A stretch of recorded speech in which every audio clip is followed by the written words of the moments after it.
अस्तेय का पालन करने पर अस्तेय प्रतिष्ठायाम, जब व्यक्ति अस्तेय का पालन करता है, चोरी नहीं करता, बिल्कुल भी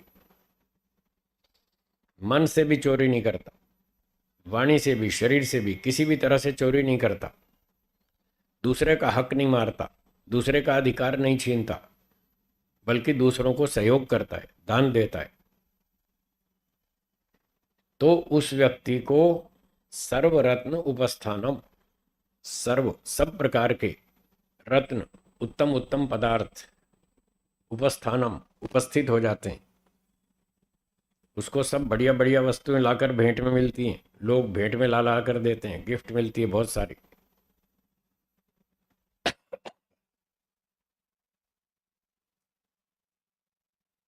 मतलब उसको कोई कमी नहीं रहती, उसको सब प्रकार की चीजें लोग प्रेम से, श्रद्धा से उसको गिफ्ट में लाकर देते हैं। कोई फल लाता है, कोई फूल का हार टोकरा लाता है, कोई फूल हार लाता है, कोई फल खिलाता है, कोई ड्राई फ्रूट खिलाता है, कोई कोई घड़ी गिफ्ट में देता है, कोई पता नहीं क्या क्या सारी चीज़ें उसको गिफ्ट में मिलती रहती हैं। क्योंकि वो ईमानदार व्यक्ति है, चोरी नहीं करता, धोखा नहीं देता, छल कपट नहीं करता, किसी का हक नहीं मारता, किसी का छीनता नहीं, बल्कि समाज को सहयोग देता है। तो दूसरे लोग भी सोचते हैं भाई इसको भी दो, ये जब दूसरों को दे रहा है तो इसको भी दो, तो उसको बहुत अच्छी अच्छी गिफ्ट मिलती है, उसको कोई कमी नहीं है, एक से एक बढ़िया गिफ्ट मिलती है। ये इसका फल है।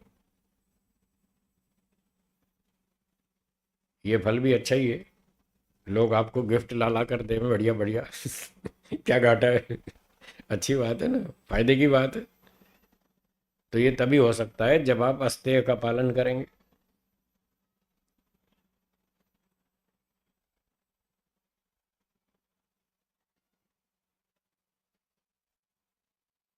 कुछ लोग अतिशयोक्ति करते हैं।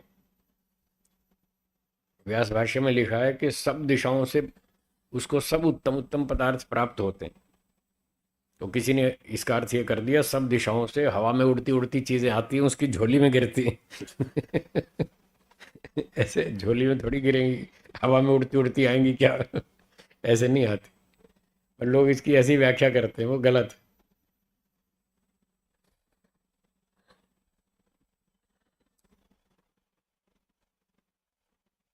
न तो हवा को पता है, न उस वस्तु को पता है कि ये आदमी अस्तेय का पालन करता है। जब उनको पता ही नहीं तो उसकी झोली में आगे क्यों गिरेंगी?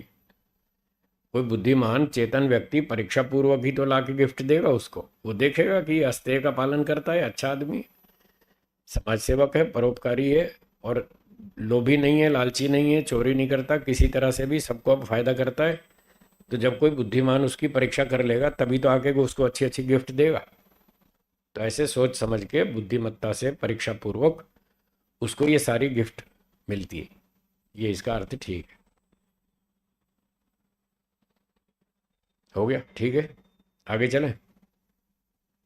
अगला सूत्र देखिए, 38 बोलिए। ब्रह्मचर्य प्रतिष्ठायाम वीर्य लाभ।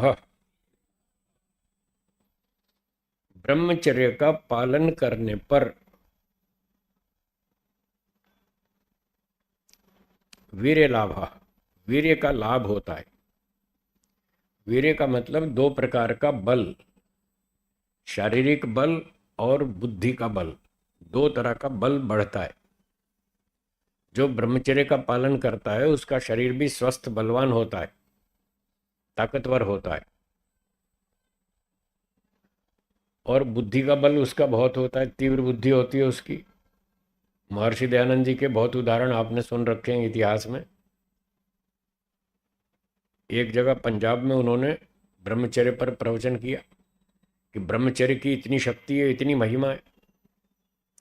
तो कोई राजा विक्रम सिंह थे शायद, उनकी सभा में उन्होंने ऐसा ऐसा प्रवचन किया।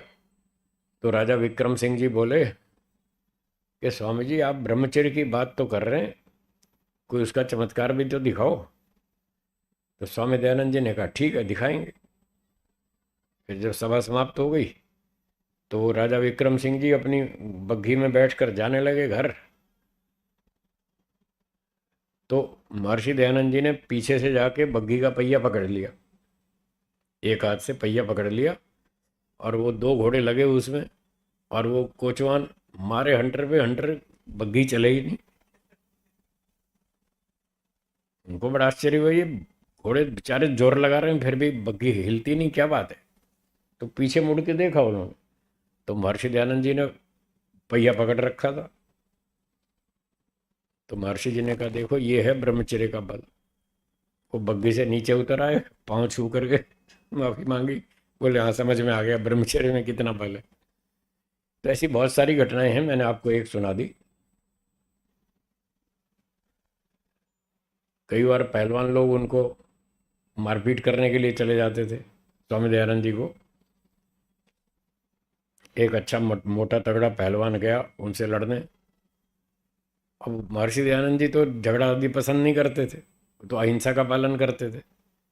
तो पहलवान ने जाके ललकारा, आओ सामने, तुम बड़े ब्रह्मचारी बनते हो, आओ मेरे साथ अखाड़े में। तो महर्षि दयानंद जी ने कहा, अच्छा अखाड़े में तो बाद में उतरेंगे, पहले मेरा एक छोटा सा काम कर दो। सामने नहर बह रही थी, उन्होंने एक कपड़ा लिया, नहर में डुबोया और निचोड़ करके उस पहलवान को दिया, लो जरा इसमें से पानी तो निकालो। वो पहलवान ने बहुत जोर लगाया, पानी नहीं निकला। फिर बोले लाओ मुझे दो। फिर कपड़ा लेके महर्षि दयानंद जी ने निचोड़ा, तो उसमें से पानी निकल आया। तो पहलवान पाँव छू के भाग गया, बोला महाराज ठीक है, पता चल गया।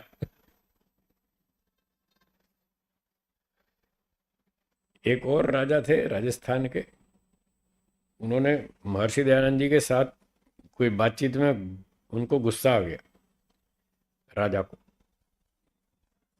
और उन्होंने तलवार निकाल ली, मारने के लिए तलवार निकाल ली। वो भी सब घटना आप जानती हैं। नाहर सिंह, राजा नाहर सिंह।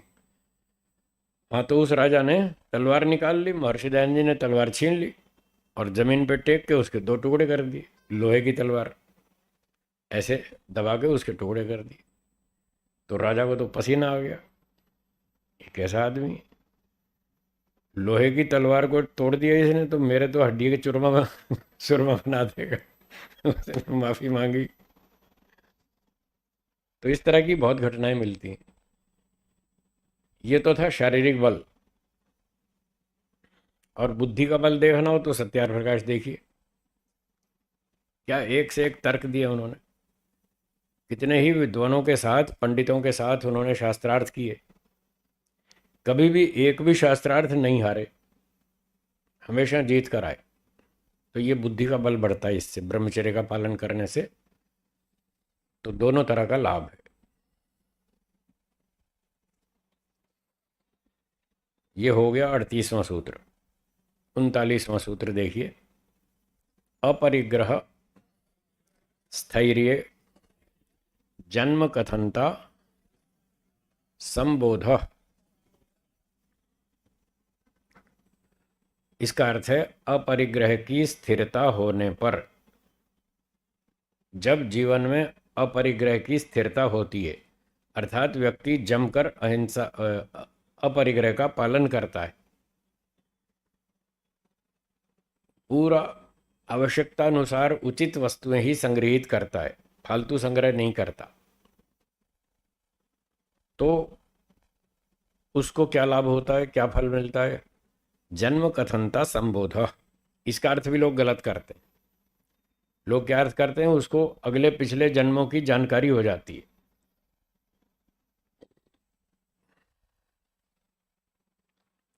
कई बार आपने सुना होगा पुनर्जन्म की बातें। कई बच्चे बताते हैं ना, मैं पिछले जन्म में यहाँ था, ऐसा था वैसा था, जो जो अपनी कहानी सुनाते हैं पिछले जन्म की। तो ऐसा तो ऋषियों के अनुकूल ठीक नहीं है। किसी को पूर्व जन्म की बातें याद आती हों, ऐसा ऋषि लोग नहीं मानते। महर्षि दयानंद जी ने कम से कम 3 जगह इस बात का खंडन किया है। सत्यार्थ प्रकाश के 9वें समुल्लास में एक स्थान है, 3 में से 9वां समुल्लास। वहां उन्होंने लिखा है, यदि कोई पूर्व जन्म की बात जानना भी चाहे तो भी नहीं जान सकता। इतना सारा पूरा ही पत्ता काट दिया। कोई अपवाद भी नहीं छोड़ा। कोई जानना भी चाहे तो भी नहीं जान सकता। ये बात परमेश्वर के जानने योग्य है, जीव के नहीं। इतना साफ लिखा है।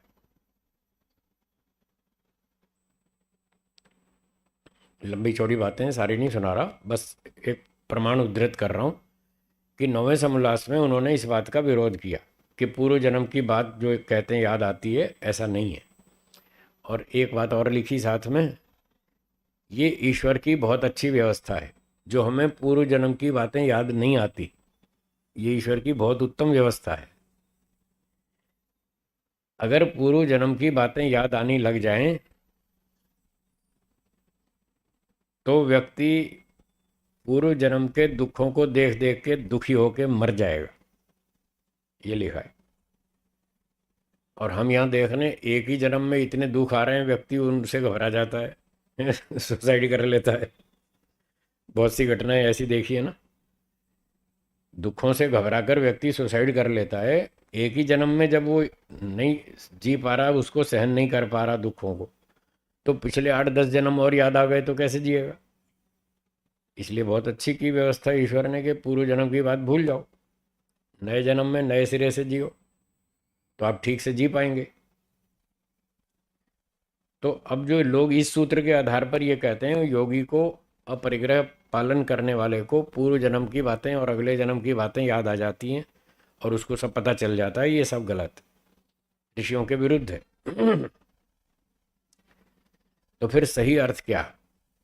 सही अर्थ ये है, जन्म के विषय में जानने की इच्छा तीव्र हो जाती है, ये इस सूत्र का सही अर्थ है। और ये बात व्यास भाष्य में भी लिखी है, इस सूत्र के व्यास भाष्य में भी लिखी है कि जन्म के विषय में जानने की इच्छा तीव्र हो जाती है। ये जन्म है क्या? ये शरीर कौन है? आत्मा कौन है? मैं कौन हूं? मैं शरीर हूं या आत्मा हूं? हम क्या इससे पहले भी कोई जन्म था? मरने के बाद कोई और भी आगे जन्म होगा? ये सब बातें जानने की उसकी इच्छा तीव्र हो जाती है, ये लिखा है। ये थोड़ी लिखा है कि उसको पता चल जाता है। गीता में भी लिखा है, अर्जुन को श्री कृष्ण जी ने कहा कि तेरे और मेरे 100 जन्म हो चुके हैं, तू उन जन्मों को नहीं जानता और मैं जानता हूं। ये सब झूठ है, सब मिलावट है। जब महर्षि दयानंद जी कह रहे हैं कि कोई भी जानना चाहे तो नहीं जान सकता, और वहां लिखा है कि मैं जानता हूं, तो मतलब गलत है। श्री कृष्ण जी ने ये बात कही नहीं, ये तो बेईमान लोगों ने मिलावट कर दी। उन्होंने तो ऐसा कभी नहीं कहा। गीता एक अच्छी पुस्तक है, इतिहास की पुस्तक है। उसमें इतिहास की बातें लिखी हैं, कुछ बातें ठीक लिखी हैं, कुछ बातें उसमें गलत भी हैं। वो जो गलत बातें हैं वो दुष्ट बेईमान लोगों ने मिक्स की हैं, मिलावटी हैं। वो श्री कृष्ण जी की बातें नहीं हैं, न व्यास जी की बातें। कैसे? ये दोनों ही वेदों के विद्वान थे, व्यास जी भी और श्री कृष्ण जी भी। हाँ या ना? जब वेदों के विद्वान थे तो वेदों में तो ऐसा कहीं नहीं लिखा कि पूर्व जन्म की बात याद आती है। जब वेदों में कहीं नहीं तो वो दोनों क्यों कहेंगे? वेद विरुद्ध बात थोड़ी कहेंगे। अब गीता में 10वां और 11वां अध्याय देखिए, पूरा ईश्वर का अवतार बता रखा है। तो श्री कृष्ण जी ने ये बात कभी नहीं कही मैं ईश्वर का अवतार हूँ, उन्होंने कभी नहीं कहा। ये तो बेईमान लोगों ने उसमें गलत बातें मिलाई, क्योंकि वेद में ऐसा कहीं भी नहीं लिखा कि ईश्वर अवतार लेता है। तो श्री कृष्ण जी जब वेद को जानते हैं, वेद के विद्वान हैं, तो वो कैसे कहेंगे कि मैं अवतार हूँ? इसलिए उन्होंने कभी नहीं कहा, बल्कि ये कहा तमेव शरणम गच्छ, ईश्वर सर्वभूतानां हृदय अर्जुन तिष्ठति। हे अर्जुन, ईश्वर सब प्राणियों के हृदय में रहता है। तमेव शरणम गच्छ, उस परमात्मा की शरण में जाओ। तो वो तो ईश्वर की शरण में जाने को कह रहे हैं, और वो कह रहे हैं ईश्वर सर्वव्यापक है, सब प्राणियों के हृदय में रहता है। श्री कृष्ण जी तो सब प्राणियों के हृदय में नहीं रहते। इससे भी सिद्ध होता है वो ईश्वर का अवतार नहीं थे, पर उसमें लिखा है। तो ऐसी बहुत सी बातें हैं जो वेदों के विरुद्ध हैं, जो गीता आदि में लिखी हैं, वो मिलावटी बातें हैं, उनको छोड़ दीजिए। जो सही बात है उसको स्वीकार कर लीजिए। आर्य समाज का चौथा नियम बोलिए। सत्य के ग्रहण करने और असत्य के छोड़ने में सर्वदा उद्यत रहना चाहिए। ये नियम दीवार पर लिखने के लिए नहीं है, ये व्यवहार में लाने के लिए। जो सत्य है उसको स्वीकार करो, जो झूठ है उसको छोड़ो। ठीक है।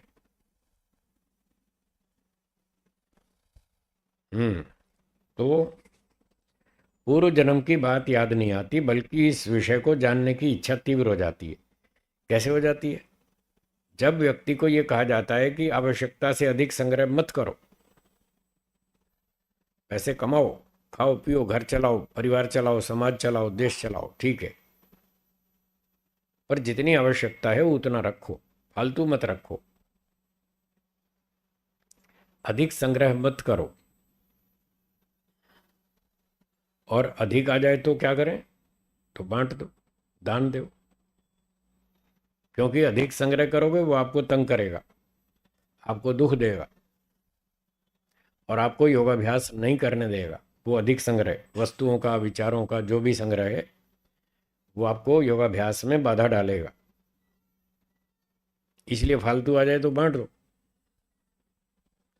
तो जब उसे कहा जा रहा है बांट दो, तो उसके मन में ये सवाल उठता है, क्यों बांट दो?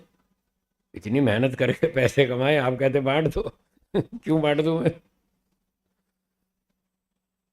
उसका उत्तर दिया गया कि अगर अभी बांट दोगे तो अगले जन्म में कई गुना होकर मिलेगा, इसलिए बांट दो। तो उसके मन में बात उठी, अच्छा, क्या अगला जन्म भी होगा? हाँ हाँ बिल्कुल होगा। इस तरह से उसको अगले पिछले जन्म की बात सूझेगी, और वो इस पूरी बात की तहकीकात में उतरेगा, इसकी गहराई में उतरेगा कि ये क्या है अगला जन्म, क्या है पिछला जन्म, क्या इससे पहले भी कोई जन्म था, अब ये वर्तमान जन्म चल रहा है, क्या इसके बाद भी कुछ होगा, फिर उसके बाद भी होगा, उसके बाद भी होगा, ये चक्कर क्या है, इसको जानना चाहिए। इस प्रकार से उसको अपरिग्रह का पालन करने पर ये लाभ होगा। और जब उसको ये समझ में आएगा कि हाँ, इससे पहले भी कोई जन्म था, इसके बाद आगे भी जन्म होने वाला है, तो फिर वो ठीक काम करेगा। दंड भोगना नहीं चाहता, इसलिए फिर वो अच्छे काम करेगा, आवश्यकता से अधिक संग्रह नहीं करेगा, जितनी आवश्यकता है उतना रखेगा, फालतू हुआ तो बांट देगा। क्योंकि नहीं बांटेगा तो भी यहीं छोड़ के जाना है। लोग बहुत पैसे कमाते हैं, जितना कमाते हैं उसका 10% भी नहीं खा पाते। आप देख लेना, अपना अपना हिसाब लगा लेना। कोई कोई 10% खा पाता है, 100 रुपये कमाए तो सारे जीवन में 10 ही रुपये खा पाया। कोई 50 भी खा लेता है, जिसकी इनकम थोड़ी हो तो 20 30 50 रुपये भी खा लेता है 100 में से, फिर भी बहुत सारे तो छोड़ जाता है। तो जो बड़े बड़े सेठ हैं, वो इतनी संपत्ति कमाते हैं, उसका 10 5% भी यूज़ नहीं कर पाते। फिर क्यों कमा रहे हो जब आपको यूज़ तो करना नहीं? उसका भोग तो आप करेंगे नहीं, और दान भी नहीं देंगे, फिर क्यों कमा रहे हैं? दूसरे के लिए। सारी मेहनत दूसरे के लिए कर रहे हैं, पैसे कमा कमा के दूसरों को दे जाएंगे, और जो अपना काम था वो रह गया, वो तो किया नहीं। इसलिए अधिक संग्रह मत करो, और आ जाए तो बांट दो, ये अपरिग्रह है।